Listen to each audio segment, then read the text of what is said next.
आते हैं तो पहले नहाते हैं, कपड़ा बदलते हैं, शुद्ध होकर। यदि अशुद्ध है तो आप मंदिर में जा ही नहीं सकते। आपकी आत्मा कहेगी कि मैं पवित्र नहीं हूं, कोई मना करे या ना करे, लेकिन आप स्वयं कहेंगे कि मैं नहाया नहीं हूं, मंदिर में कैसे प्रवेश करूं। और मैं इस सत्संग वाले पंडाल वाले लोगों से पूछना चाहता हूं, इसमें बहुत से ऐसे लोग हैं कि आज नहाए भी नहीं होंगे। नहाइए अथवा मत नहाइए, यहां एक पवित्रता नहीं देखी जाती है। आप शांति से बैठे रहिए, सत्संग का मस्ती लीजिए, चाहे नहाए हो चाहे ना नहाए हो। कौन बढ़िया है, मंदिर वाले भगवान या ये सत्संग वाले भगवान? तीसरा सुन लीजिए, जितने लोग बैठे हैं किसी मंदिर में चले जाएंगे, हाफा हाफी होना शुरू हो जाएगा, लेकिन यहां हजारों में हजार बैठ करके आप मंदिर में इतनी शांति बना करके नहीं ला सकते जितनी शांति की आप पंडाल में आप बैठे हैं। क्या बात है, पंडाल में शांत बैठे हैं और मंदिर में हल्ला होता है। कौन भगवान ठीक है? चौथी बात, मंदिर वाले भगवान के प्रभाव को, महत्व को, उनके गुण को सत्संग भगवान बताते हैं, ज्ञान देते हैं, तब जाकर के मानव में मंदिर वाले भगवान पर आस्था होती है। सत्संग से ज्ञान होता है। इसलिए मैं प्रभु से मांग करता हूं, हे प्रभु हमें दुनिया में कुछ मत दीजिए, और चाह भी नहीं है, चाह नहीं मैं ऐसन हार जो आज तुम्हें कल और को चाहे, फेंक दे आँख निकाल दो जदि और किसी पे पड़े निगाहें, लाख मिले तुमसे बढ़ गए पे तुम ही को चाहे और तुम ही को सराहे, प्राण रहे जब लो तन में तब लो यह किंकर निवाह। सत्संग हमारा प्राण है, सत्संग का महात्मा हम जानते हैं कि सत्संग में बैठने वाले महान पुरुष भोजोगी का नहीं हो सकता। यदि भोजोगी का हो सकता है तो क्या भोजोगी में इतने ही लोग हैं? इसमें तो बाहर के बहुत लोग आए हुए हैं। इसलिए कि जो भोजोगी के है वो भोजोगी में है, और जो अयोध्या के हैं वो सत्संग पंडाल और जग स्थल पर गए। एक पद सुना देता हूं गीतावली रामायण में, सुमित्रा जी ने यही बात कही है सज्जनों, कि मेरे चारों बेटों के चरित्र सुनने वाले वो किसी और कहीं के नहीं हो सकते, वो जो जाके वासी हैं और काल के हैं, जिनको भगवान के चरित्र सुनने में मन लग गया है। भरत राम रिपुदवन लखन के चरित्र सरित्र यनवैया, तुलसी तब किसे अबहु जानिए ये रघुवर नगर बसैया, रघुवर के नगर अयोध्या के वासी हैं, जिनको भगवान की कथा सुनने में मन लग रहा है, या कथा सुनने की जिनके पास जिज्ञासा है। वो कलयुग का तो नियम है, मैं बता देता हूं कलयुग का धर्म। भगवान श्री राम जब आए विजय प्राप्ति करके अयोध्या, सब देवता गए, शिव भी गए, सबने वरदान मांग किया, लौट गया। अब ये चारों जुग ने विचार किया कि जब सब देवता गए, सरकार के दरबार में हाजिरी दिया, आपको मैं बताना चाहूंगा ईश्वर तत्व एक है, एक छोड़ करके दूसरा कोई ईश्वर हो ही नहीं सकता। और जितने देवी देवता दे जानते हैं ना, ये सब पदाधिकारी गण है। आप मेरी बात को बढ़िया से सुनिएगा।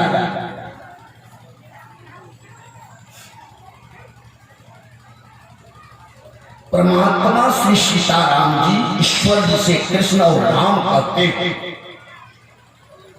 ये पूर्ण ब्रह्म परमेश्वर है।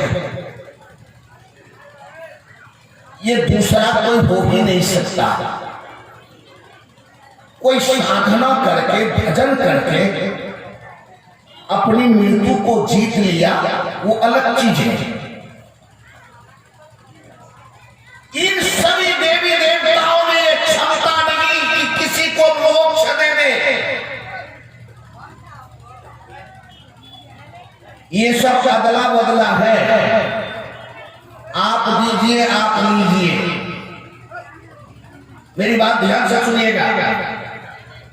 किसी को पाठा दीजिए तो बेटा का वरदान ले लीजिए, किसी को पाठा दीजिए, किसी को भैंसा दीजिए, किसी को कबूतर दीजिए, ये नियम है। किसी को मुर्गा भी दिया जाता है।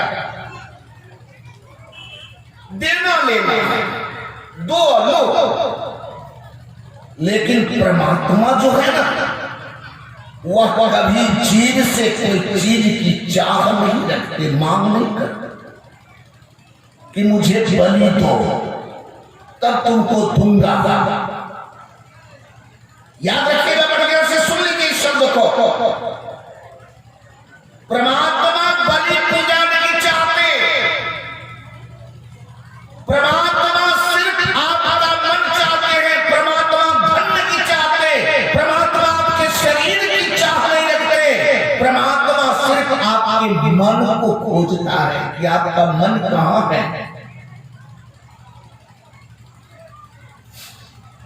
परमात्मा सिर्फ कहते कि तुम अपना मन हमें लगा दो, हमें तुमसे कोई अपेक्षा नहीं है कि तुम मुझे धन दो, धन लेके करो।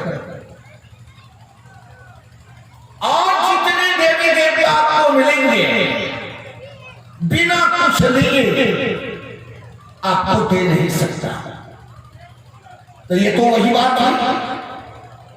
हमारे घर में आटा कम गया, पड़ोसी के यहाँ गए कि भैया थोड़ा पैसा दे दो, कल दे दूंगा, पिसाऊंगा तो या खरीदूंगा तो।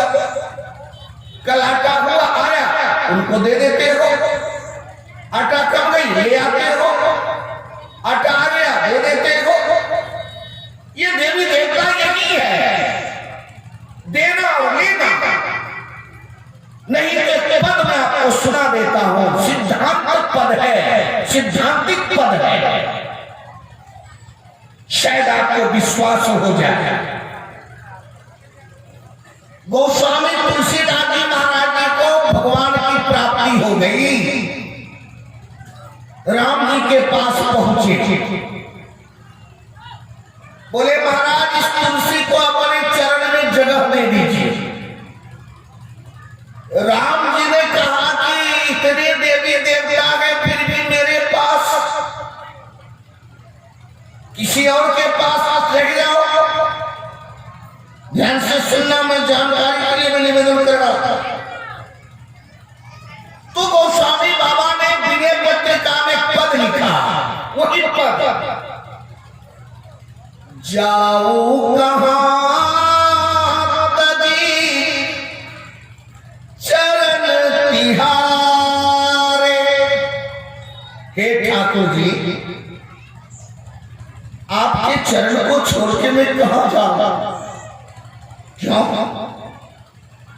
इतना बड़ा संसार, इतनी बड़ी दुनिया, इतने देवी देवता। बोले महाराज, देव दनुज मुनि नाग मनुज सब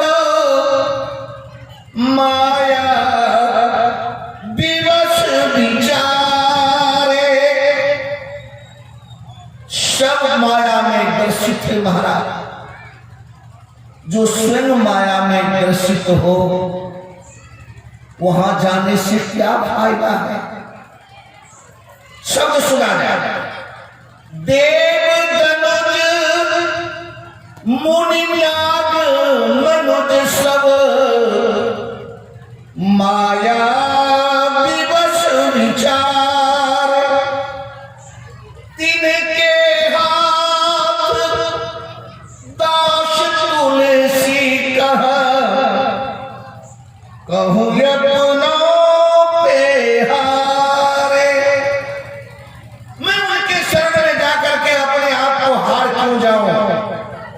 नहीं महाराज, आप अपने चरण में मुझे जगह दे दीजिए। सज्जनों, संसार में सिर्फ ये सब कैबिनेट स्तर के मंत्री है। किसी को उत्पत्ति करने में, किसी को पालन करने में, किसी को संहार करने में, इन सब पर नियुक्ति किया गया है। ये सब अपूर्ण है।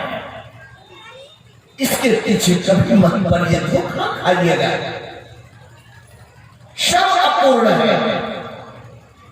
एक साधारण सी बात, आप सुंदरकांड पढ़ते हो, भागवत के श्लोक दोनों का मिलान करता हो, आपको विश्वास दिलाने के लिए। सुंदरकांड में हनुमान जी को रावण ने पकड़ लिया। कहा, रे बंदर, है तो तू देखने में छोटा, लेकिन इतना बड़ा कांड कैसे कर दिया? तो जिस हमारे वन में, वाटिका में पवन की इतनी शक्ति नहीं कि सूखे पत्ते को भी पृथ्वी पर गिरा दे, और उस बाग को तुमने उजाड़ दिया। हमारा एक बेटा था अक्षय, जिसका कभी नाश नहीं होता। नाम में था अक्षय। अक्षय का अर्थ होता है जिसका कभी नाश ना हो, और उसको तूने नाश कर दिया। है तो तू बहुत छोटा देखने में लगता है, लेकिन तुम किसके बल से इतना बड़ा कांड किया? बता। तो सुन लीजिए, रामचरितमानस से पहले सुना जाए। रामचरितमानस में हनुमान जी ने कहा, रावण, जिनको भगवान ने एक आंख दिया है, एक आंख मान लीजिए प्राकृतिक के कारण फूट गया है, वह व्यक्ति एक ही आंख से काम चलाता है, देखता है, दुनियादारी करता है। जिनको दो आंख है, वो देख सुन लेता है।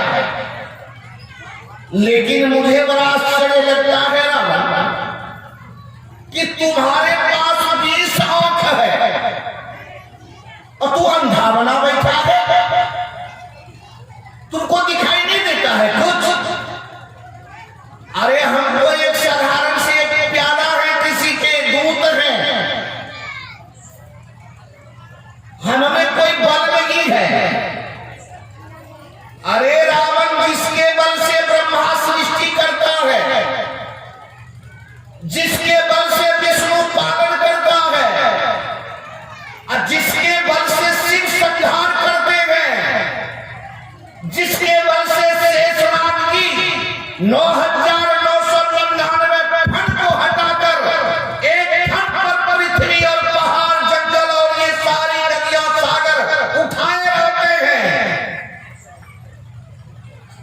जिनका किंचित बल तुम में आया है तो तुमने उनकी पत्नी का हरण करके ले आया है। उन्हीं प्रभु श्री राम का मैं छोटा सा दूत हूं रावण। अब इसमें बात क्या है? जिसके बल से ब्रह्मा सृष्टि करते हैं, ब्रह्मा में भी बल है, ईश्वर से है। जिसके बल से विष्णु पालन करते हैं, विष्णु में भी पालन करने का जो बल है वहीं से मिलता है। और शिव संहार के मालिक हैं, संहार करने का बल परमात्मा से प्राप्त होता है। पढ़ो सुंदरकांड की यह चौपाई। जाके बल बिरंची हरि ईशा, इन कहा। हमारी उंगली पर ध्यान दीजिएगा। जाके बल बिरंची ब्रह्मा हरि विष्णु ईश शंकर जाके बल बिरंची हरि ईशा पालक सृजत हरत दस सीसा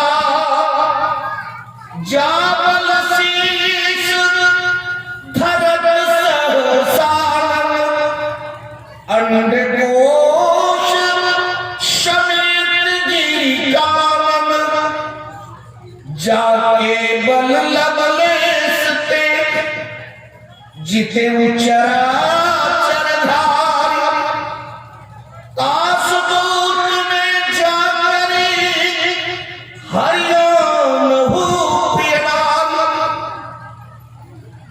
हमने कोई बल नहीं है रावण, ये तो मेरे मालिक का है।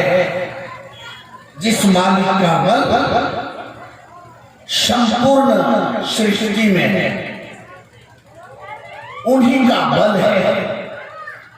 नहीं तो एक बात सुन लीजिए, कोई पहलवान जब जवानी आती है, पहलवाना कितना बल उसको होता है, लेकिन बुढ़ापा हो जाने के बाद वो बल गया कहां? जहां से आया था वहीं चला जाता है। रूप जवानी में, बचपन में बड़ा सुंदर रूप होता है, लेकिन वृद्धापे के बाद झुर्रियां आ जाती है। वो रूप गया कहां? जहां से आया वहीं गया। ये थोड़े दिनों के लिए दिया जाता है, ये कहीं से कोई खरीदता नहीं है और मिलता नहीं है।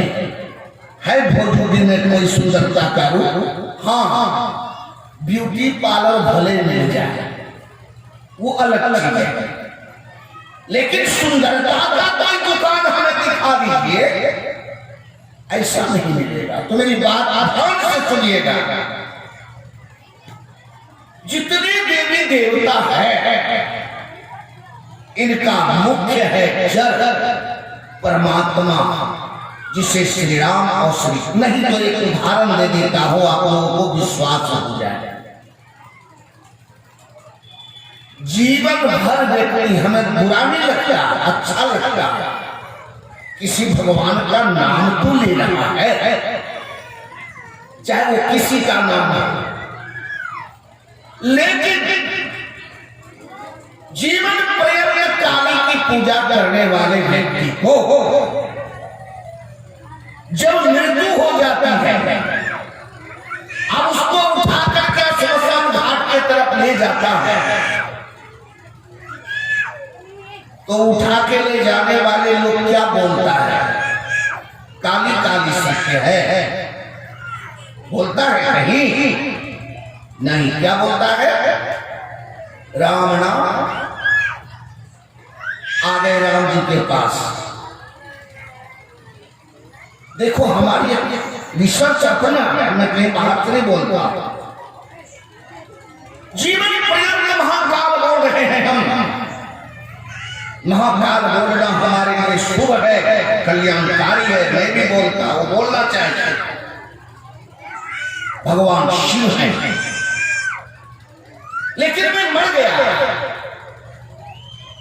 तो कोई भगवान महाकाल नहीं बोलते। हमको उठाने वाले लोग बोलेंगे राम नाम सत्य है। कहां चले गए? मेरी बात को गौर से सुनिएगा। भगवान शिव कैलाश पर्वत पर कहते हैं कि हे भगवान, संसार के जितने नाम है सब असत्य है, संसार ही असत्य है। ये मेरा अनुभव है, तुम सुन लो। जब ये सत्य है तो वह प्रभु श्री राम का नाम है। उमा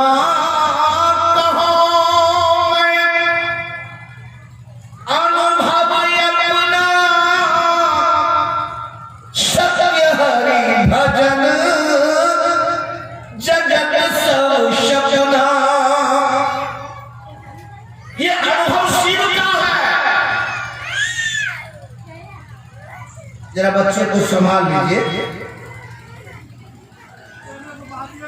देखिए बच्चा सुनता नहीं है, वो हल्ला करेगा। अब कहीं ठहराने का जगह नहीं है तो मेरी एक युक्ति सुन लीजिए।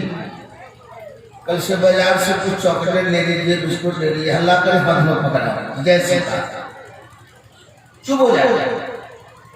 अच्छा सूखे सूखे बैठे हैं, आप सुन रहे हैं, उनको खुराक मिल नहीं रहा, आप खा रहे हैं, पी रहे हैं कथा, अब वो बेचारे क्या करेगा? चिल्लाएगा।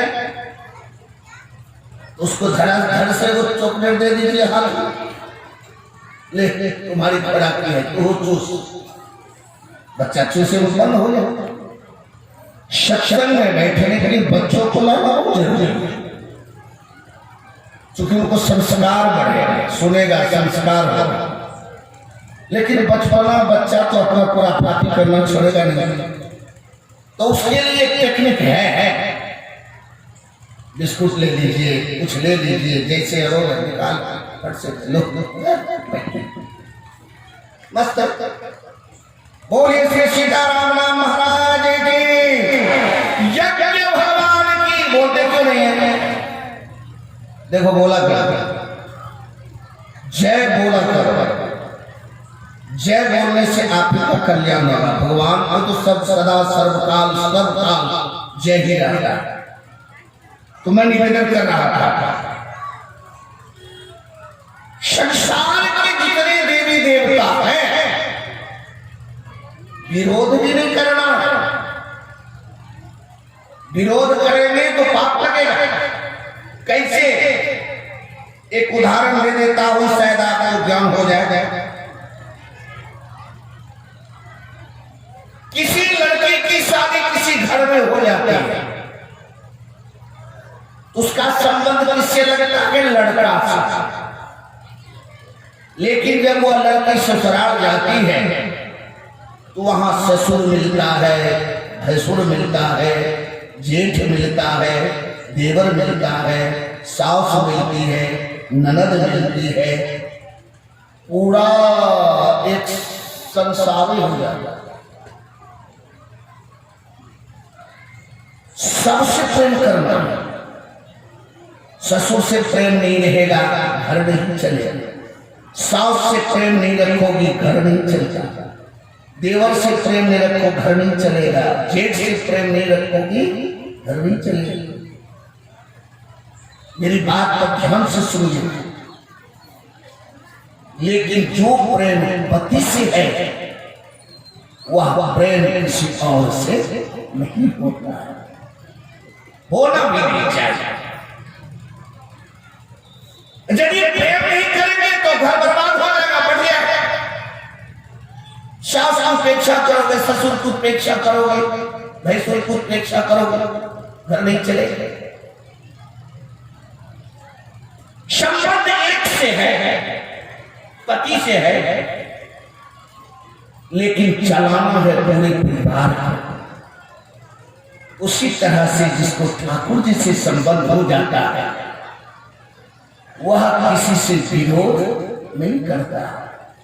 हमको कहीं शंकर जी मिलते हैं, जल चढ़ाते हैं, लेकिन जल चढ़ाने का मतलब ये नहीं कि शंकर जी से मैं कुछ मांग करता हूं। नहीं नहीं नहीं नहीं, शंकर जी तो हमारे प्रभु से ही मांग करते। शंकर जी से ये मैं मांग करता हूँ कि हे शंकर जी, मुझे आप इतनी भक्ति दे दीजिए श्री राम की कि श्री राम के चरणों में आपकी तरह मेरा मन लग जाए।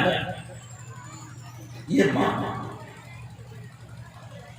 सास की सेवा करो कि पति में प्रेम हो जाए, ससुर की सेवा करो चूंकि उससे संबंधित है, उनकी माँ है, उनके पिता है। दुर्भाग्य उस घर का, बहू आते ही सास और ससुर के ऊपर कष्ट देना शुरू कर देता। घर चले, हम इधर संसार की तरफ नहीं जाऊंगा। मैं निवेदन कर रहा हूं, सारे देवता आए चले गए राम जी के दरबार से, ये चारों युग पहुंचा। अब ज्यादा इधर उधर नहीं बोलूंगा। शतयुग श्वेत वस्त्र में रहा करते हैं, ध्यान से सुन लीजिए इस बात को। शतयुग का वस्त्र श्वेत है, द्वापर का लाल है, त्रेता का पीत वस्त्र है, पीला पीतांबर, और कलयुग का काला वस्त्र है, मलेच्छ काला वस्त्र। शतयुग चारों भाई आए, बड़े भाई शतयुग हैं, तीन भाई खड़े रहे। हनुमान जी महाराज जी गेट पर है, राम दुआरे तुम रखवारे। राम जी के दरबार में वो पहरेदारी करते। सज्जों ने कहा, हनुमान जी मुझे प्रभु का दर्शन करना है। आप कौन? शतयुग। जय गया। शतयुग जाकर के भगवान को प्रणाम करते हैं। भगवान सिंहासन पर बैठे हुए हैं जानकी जी के साथ। राम जी ने पूछा, सब जानते हुए आप कौन? महाराज मैं शतयुग हूं। ओ बड़ी कृपा की, आपने दर्शन दिया। बोले सरकार कृपा तो हमारे यहाँ हम पर आपकी बड़ी कृपा है, जो अवध आकर के आपका दर्शन करने का सुअवसर प्राप्त हुआ। प्रणाम करके सज्जन जब हटने लगा तो भगवान श्री राम ने सज्जन से कहा, सज्जन के प्रश्न है आपसे। क्या? जब आपका युग आता है, पृथ्वी पर आप राजा बनते हैं, सतयुग आता है, तो मानव जाति कौन सा ऐसा कर्म करता है जो भव सागर से पार हो जाता है, मोक्ष मिल जाता है?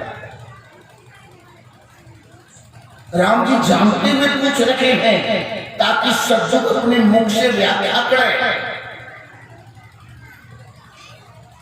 सज्जन ने कहा, महाराज हमारे युग का एक ही नियम है, संविधान है। बोले क्या? कृतयुग सब योगी विज्ञानी, करि हरि ध्यान तरहि भव प्राण। हे प्रभु, सत्संग में सब सात्विक होते हैं, कहीं पाप का नाम नहीं होता। ध्यान से सुनिएगा, सब योगी होते हैं, ज्ञानी होते हैं, और आपका जो ध्यान भरता है सत्संग में, बस ध्यान भरने के बाद ही उनका कल्याण हो जाता है, भवसागर से पार हो जाता है। कुछ दूसरा करने की जरूरत। देखिए एक शब्द है ध्यान। कृतयुग सब, कृतयुग मतलब होता है सतयुग।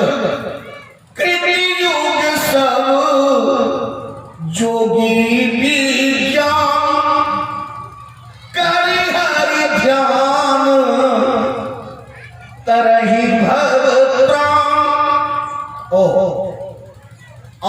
नहीं ना है। बोले नहीं, बस इतना ही। एक सत्युग बगल हुआ, त्रेता है, पीत वस्त्र में त्रेता है, राजा है। त्रेता ने भगवान को प्रणाम किया जैसे कि सत्युग ने किया। त्रेता से भी भगवान श्री राम ने वही प्रश्न किया जो प्रश्न की सत्युग से किया। त्रेता ने कहा प्रभु हमारे जीव में ध्यान नहीं है करना। बोले तब? बोले हमारे जीव में सिर्फ यज्ञ करना है। त्रेता विविध यज्ञ नर कर, ये सब आपको मिलेगा उत्तर कांड रामायण में। त्रेता विविध यज्ञ नर करहि, प्रभु ही समर्पि कर्म भव तरहि। शायद यज्ञ कर्म करने के बाद वह कर्म भगवान को समर्पित कर देता है, आपको भवसागर से पार हो जाता है। ओ जग करना, जग का जो फल है मुझे समर्पित कर देगा तब भवसागर से पार होगा। बोले हाँ, बोले वाह, बहुत बहुत। चलो जानकारी तो हुई। अरे जानते तो सब कुछ है लेकिन प्रभु श्री राम है, याद रखिएगा। द्वापर आया, द्वापर ने भी प्रणाम किया। वही प्रणाम करने के बाद राम जी ने वही प्रश्न किया जो सत्युग और त्रेता से किया था कि द्वापर में जीव को कैसे भवसागर से पार जीव होता है, आप बताइए।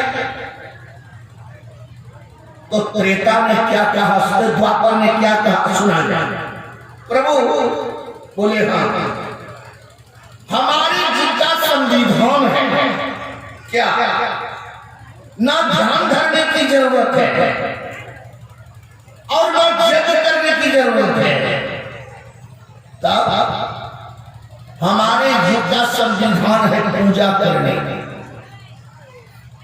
जो पूजा करता है और पूजा का फल आपको समर्पित कर देता है वो भवसागर से पार हो जाता है। द्वापर करी रघुपति पद पूजा, नर भव उपाय न दूजा।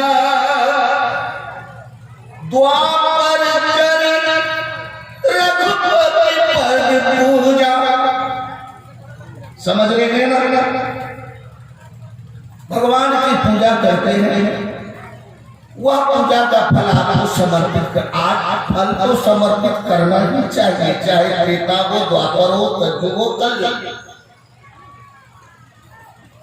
कलयुग में भी जो महात्मा भजन करते हैं उस भजन का फल अपने पास नहीं रखते, वो तुरंत भगवान को समर्पित कर देते हैं। तो ये वस्तु गोविंदम उभयमेव समर्पयेत्, आवाहनम न जानामि विसर्जनम, पूजां चैव न जानामि क्षम्यतां परमेश्वर। मंत्रहीनं क्रियाहीनं भक्तिहीनं परमेश्वर, यत् पूजितं मया परिपूर्णं तदस्तु। सारे कर्म फल परमात्मा को समर्पित कर, जो कर्म रखोगे तो कर्म का फल भोगना पड़ेगा। कर्म अपने पास रखना नहीं चाहिए। जो कर्म परमात्मा को समर्पित करता रहता है उससे कभी बेकार कर्म होता ही नहीं।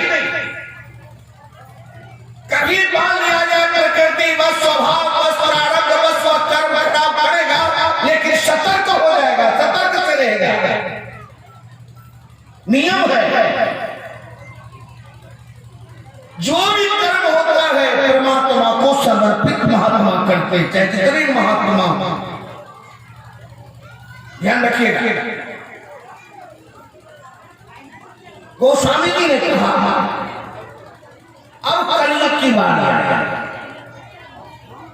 कलयुग ने भगवान को प्रणाम किया। भगवान ने भी कलयुग से वही प्रश्न किया जो त्रेता द्वापर सतयुग से किया। कलयुग हाथ जोड़ करके